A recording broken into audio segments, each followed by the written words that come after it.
अस्सलामुअलैकुम, welcome to Javed publishers. आज हम किड्स साइंस ग्रेड 5 के chapter number 6 light and sound को स्टडी करेंगे। जैसे कि हम उसके कुछ टॉपिक्स पहले डिस्कस कर चुके हैं, आज हम पेज नंबर 50 के कुछ टॉपिक्स को डिस्कस करेंगे। The topic on page number 50 is luminous and non luminous objects. Objects that give light are called luminous objects. Not all objects give us light. Objects which do not give light are called non-luminous objects. ऐसे objects जो light emit करते हैं, जिनमें से light निकलती है, उन objects को, उन अशिया को हम luminous objects कहते हैं। लेकिन हमारे इर्द गिर्द तमाम अशिया ऐसी नहीं होती जो खुद से natural light produce कर सकें। तो ऐसी बहुत सारी अशिया जो हमारे इर्द गिर्द हैं लेकिन उनमें से कोई लाइट इमिट नहीं करती, ऐसी अशिया को हम नॉन ल्यूमिनस ऑब्जेक्ट्स कहते हैं। इन सब की मिसालें भी दी गई हैं। Look at the book.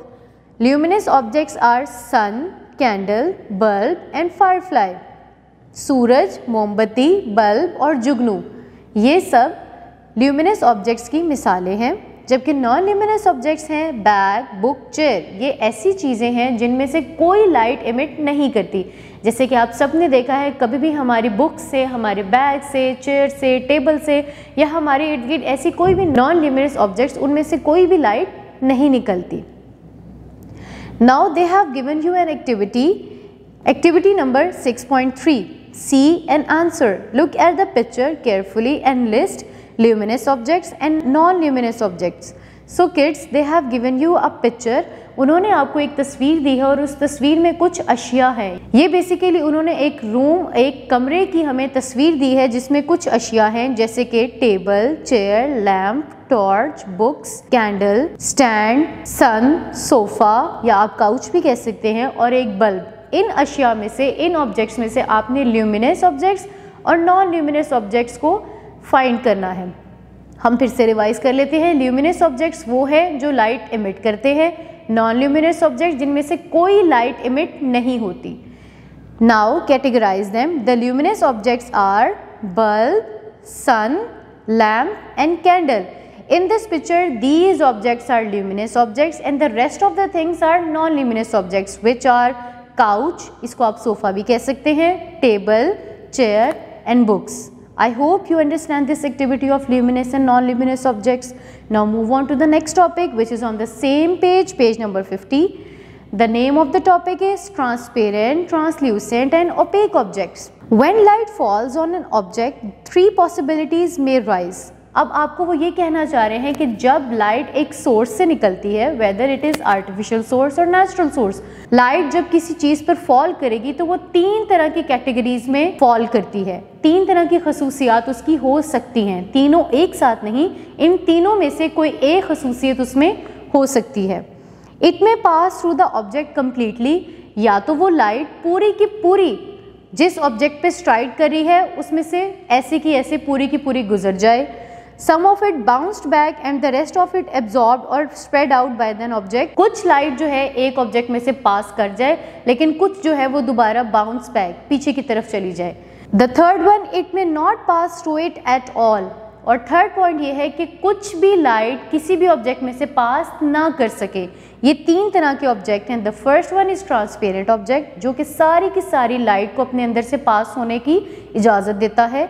Example है, आप एयर ले लें, वाटर ले लें, ये तमाम जो मीडियम्स हैं इनमें से लाइट पूरी की पूरी पास करती है। The second is translucent object, जो कुछ लाइट को अपने अंदर से पास होने की परमिशन देता है।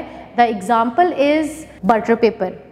थर्ड वन, ऐसे ऑब्जेक्ट जो किसी तरह की भी या किसी किस्म की भी लाइट को अपने अंदर से पास होने नहीं देते, जैसे कि वुड हो गया, लकड़ी हो गई, बैग हो गए, किताबें हो गई, इनमें से कोई भी लाइट जो है वो पास नहीं कर सकती। Now think and tell whether it is true और false. There is an activity, they have given you some statements, you have to tell that whether they are true और फॉल्स। आपने ये बताना है, जो हमने पीछे पढ़ा है सबक, उसमें से कुछ चीज़ें याद करके आपने ये बताना है क्या ये स्टेटमेंट सही है या गलत हैं।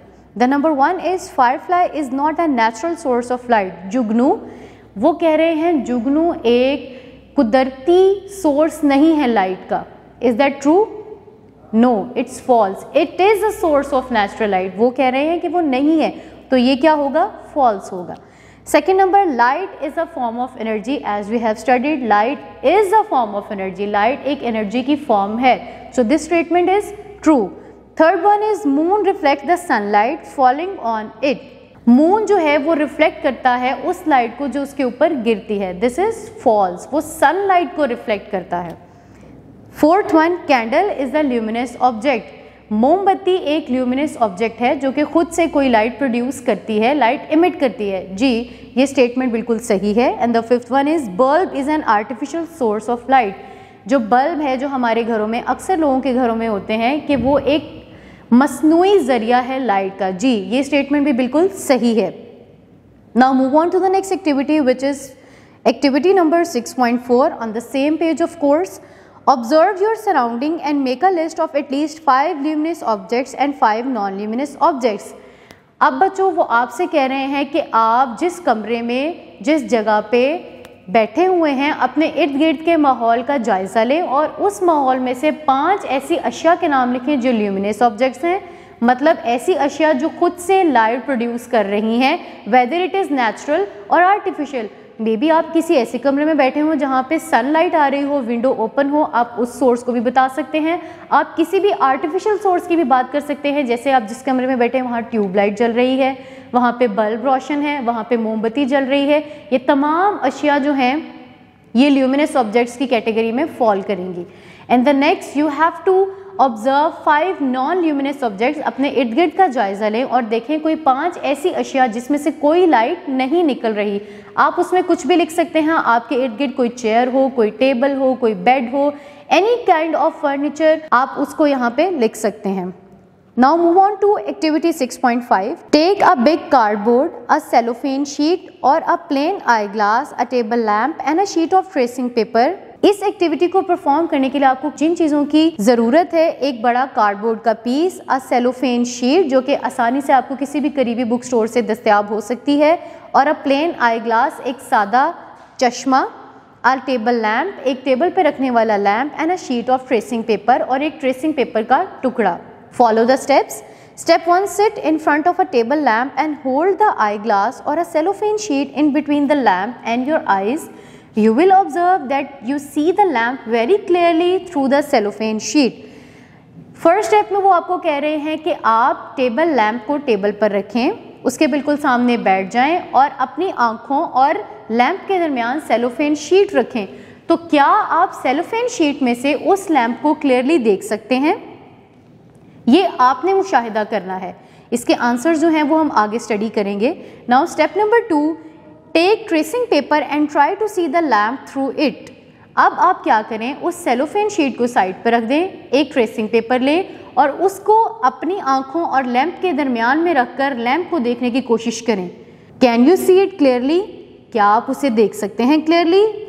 You will see that lamp is partially visible. आप ये ऑब्जर्व करेंगे, आप ये देखेंगे कि जो आपको लैम्प है वो सब सारे का सारा बिल्कुल सही नहीं दिखेगा, जबकि कुछ लाइट उसमें से आपको दिखेगी और कुछ लाइट नहीं दिखेगी। Now step 3, take the cardboard and then try to see the lamp through it. अब वो कह रहे हैं कि आप सेलोफेन शीट और ट्रेसिंग पेपर दोनों को साइड पे रखें और एक कार्डबोर्ड शीट को पकड़ें और उससे लैम्प और अपनी आंखों के दरमियान में रखें। क्या आप उस कार्डबोर्ड शीट के थ्रू उस लैम्प को देख सकते हैं? What do you observe? आप क्या मुशाहिदा करेंगे? You will observe that the lamp is not visible. आप ये देखेंगे कि लैम्प बिल्कुल भी विजिबल नहीं है। So this is the activity. 3 things are required: cellophane sheet, tracing paper and a cardboard. So the results will be different. Now they have explained these steps in detail. Step number 1, when the light from a lamp falls on a cellophane sheet or eyeglass, the cellophane sheet or eyeglass allow the light to pass through it and we can see the lamp. Step 1 वो आपको कह रहे हैं, जब आप cellophane sheet को रखेंगे अपनी आंखों और लैम्प के दरमियान तो आप बिल्कुल वाज़िया तौर पर उस लैम्प को उस शीट के थ्रू देख सकते हैं। Transparent material, the material which allow light to pass through them easily and through which we can see clearly are called transparent objects. ऐसी तमाम अशिया जिनके अंदर से लाइट पास हो सकती है और हम उन अशिया के अंदर से दूसरी तरफ वाली चीज़ें जो हैं वो बिल्कुल क्लियरली देख सकते हैं, क्योंकि उन अशिया में से लाइट पास कर रही है। इसकी कुछ एग्जांपल्स उन्होंने दी हैं। Glass, water, air are examples of transparent material. जो ट्रांसपेरेंट मटेरियल की कुछ मिसालें हैं, ग्लास है, वाटर है और एयर है। आपको पता है आपके surrounding we all surrounded by a thick layer of gases of air, तो हम क्या करते हैं उस एयर में से हम एक दूसरे को देख सकते हैं आर पार। So that means air is a transparent object. Step number 2, when the light from a lamp falls on a tracing paper, some part of the light passed through it and the lamp becomes partially visible. इसी तरह दूसरे step में जब आपने cellophane sheet को side पे रखा और ट्रेसिंग पेपर को अपनी आंखों और लैंप के दरमियान में रखा, तो आपको लैंप सारा का सारा नहीं बल्कि कुछ लैंप की झलक दिखाई दे रही थी। That means the tracing paper is translucent object. Translucent material, the materials through which light can pass partially but we cannot see them clearly are called translucent material. ऐसे मटेरियल जिसमें से लाइट आधी या कुछ लाइट पास करती है और कुछ पीछे ही रह जाती है, इन मटेरियल्स को हम ट्रांसल्यूसेंट मटेरियल कहते हैं। इनके एग्जांपल्स हैं frosted paper, butter paper and wax paper are examples of translucent materials. Frosted paper, butter paper and wax paper are examples of translucent materials. ये तीन तरह के पेपर जो कि ऑलमोस्ट एक दूसरे से मुशाहिबत रखते हैं, लेकिन इन तमाम के जो पर्पस हैं वो डिफरेंट होते हैं। तो ये तमाम मटेरियल्स जो हैं ये ट्रांसल्यूसेंट हैं।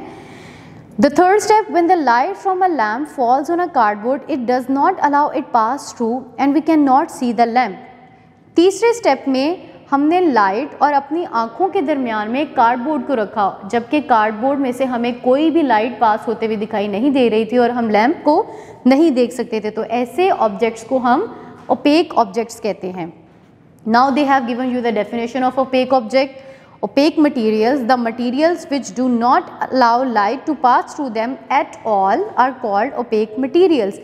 ऐसे मटेरियल जो अपने अंदर से किसी किस्म की या कितनी भी अमाउंट की लाइट को पास होने ही नहीं देते, not at all, they are called opaque materials. इसकी कुछ मिसालें उन्होंने यहाँ पे हमें दी हैं। Wood, metal, bricks and stones are examples of opaque materials. लकड़ी, धात, ईंटें और पत्थर, ये तमाम हमारे पास मिसालें हैं ओपेक ऑब्जेक्ट्स की। As you can see they have given some pictures of transparent, translucent and opaque object. A transparent glass wall, a translucent wax paper and opaque wood cardboard. Now turn your pages and move on to page number 52. They have given you another activity. Activity number 6.6. Make a list of 15 objects and group them as transparent, translucent and opaque materials. आपने अपने इर्द गिर्द को देखते हुए या अपने दिमाग का इस्तेमाल करते हुए 15 अशिया के नाम लिखें और उनको कैटेगराइज करें कि उनमें से कौन सी अशिया ट्रांसपेरेंट हैं, कौन सी ट्रांसल्यूसेंट है और कौन सी अशिया ओपेक हैं। जैसे कि आपको पता है ट्रांसल्यूसेंट अशिया ऐसी अशिया होती हैं जो अपने अंदर से तमाम लाइट को पास होने की इजाज़त देती हैं, ट्रांसल्यूसेंट जो कुछ लाइट को पास करती हैं और ओपेक जो किसी भी तरह की लाइट को पास होने नहीं देती। So kids, this is your activity, you have to do it at home. आपने देखना है कि आपके इर्द गिर्द ऐसी कौन सी अशिया हैं जिनको आप कैटेगराइज कर सकते हैं as transparent, translucent and opaque object. Keep watching, अपना बहुत सारा ख्याल रखिए, जुड़े रहिए बोलती किताबों के साथ।